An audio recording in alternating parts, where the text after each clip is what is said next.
Dakizutenez, bihar Usurbilen mundualdia izeneko festa edo eguna ospatuko deu. Festa honen helburua bada, gure herrira, Usurbilera, azken urteetan, gehoz eta gehiago dira Euskal Herritik kanpo gure herrira bizitzera etortzen diren pertsonak. Horren ondorioz, gure herria soziodemografikoki aldatzen ari da. Herrian daukagun jatorri aniztasuna geroz eta handiagoa da, eta gure ustez, aniztasun hori mehatxu bat izatetik urrun, aniztasun hori aberastasuna dela ulertzen dugu, eta aberastasun hori gainera modu positiboan eta balore bezala landu nahi dugu Usurbilen. Eta mundualdiak ematen digu aukera, egunerokoan elkar topo egiten ez dugun, jende askorekin, kultura ezberdina duten jende askorekin topo egiteko, elkar ezagutzeko, azkenean importantea delako, herri bateko kide garen guztiok elkar ezagutzea, izan ditzaztegun aurre iritzi okerroiek alboratzea, eta elkar ezagutza horretan sakonduz, herri hau eraikitzen jarraitzea aniztasunetik. Aurtengo mundualdian gainera, nahi genion Palestinari toki berezi bat egin. Nik uste dut, Usurbilen ez daukagula jatorri palestinarreko inor, edo behintzat ez dut inor ezagutzen, baino bai, Palestina jasaten ari den genozidioa salatu nahi genuen. Azken hilabete luzeetan Euskal Herrian Solt Band izeneko musika talde bat aritu da eta gabil. Ahmed eta Nur banda horretako kideak dira, eta aukera suertatu zen Usurbilera ekartzeko, Igorren bidez. Igor Otxoa da Donostia Palestina elkarteko kidea, palestinarrei harrera eta hemen behar dituzten oinarrizko baldintzak beharrak asetzen laguntzen ari zaien taldea da. Eta, bere bidez izan genuen aukera esan bezala, Solbanteko kideak kartzeko Usurbilera, eta beraien bidez, ezagutzea zer ari den Palestinan gertatzen lehen pertsonatik, beraien bizipenetatik, eta bide batez ere, beraien kantu gintza, beraien kultura ere ezagutzea. Orduan, Igorrek egingo die, aurkezpen txiki bat. Eskerrak ere isultasun honegatik. Esan bezala, Ahmed eta Nur dira, Gazakoak dira. Ahmed Solbandako kidea ere, Nur ere musikaria, biak ezkonduta daude.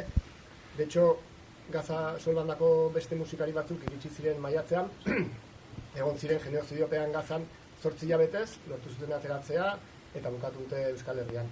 Beraiei genozidio harrapatu ziren Istanbulen, justo erabaki bat ziren Gazara eta liberatu ziren zentzu hortan, baina familia bertan dituzte eta duen kontatuko digute, beraien esperientzia, beraien bizipenak, egoera nola den orain eta pixka bat ulertzea ere nondik datorren guzti hau, ezta? Orain hainbeste ikusten duguna prentsan, telebistan, jada errealitate bat ere gurean.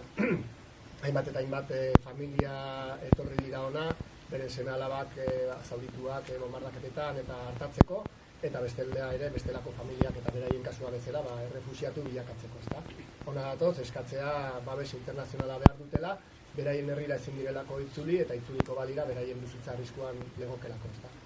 Orduan, oso egoera muturrekoa bizi izan dute urte hauetan, bizi izan dute beti, palestinar batentza bereik esate dute, eta Gazan bizita, Gaza espetxe handi bat bezala da, ateratzea oso zaila, eta beti bizi izan dute, gerrate desberdinak, baina genozidio honekin gertatu dana, pixka bat muturrera eramandu dena, eta bai beraien bizipenak eta sentimenduak kontatuko izkidute.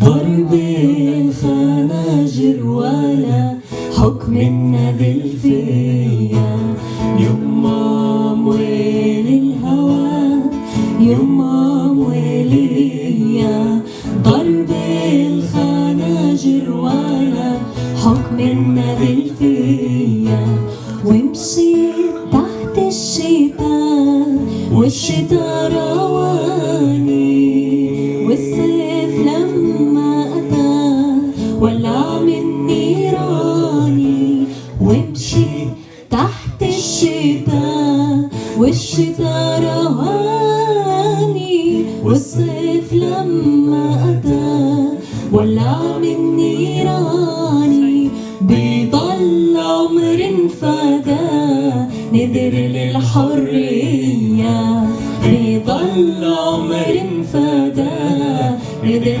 للحرية يما وليا ضرب الخناجر ولا حكم النبي فيا لاي لاي لاي لاي لاي لاي لاي لاي لاي I didn't hear your voice. Let's do it again. Marina. لاي لاي لاي لاي لاي لاي لاي لاي I can't hear you here. Okay. Lie, lie. So حكم النبي فيا.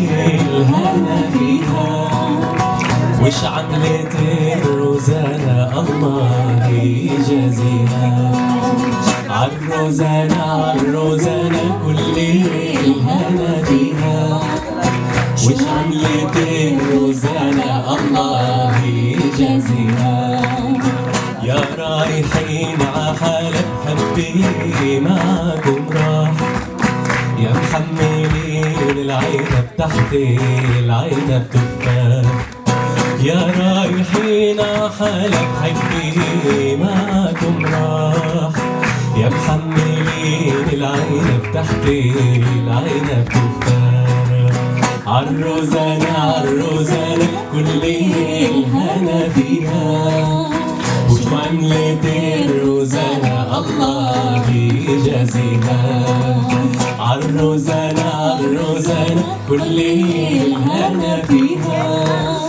شو عملت الروزانة الله يجازيها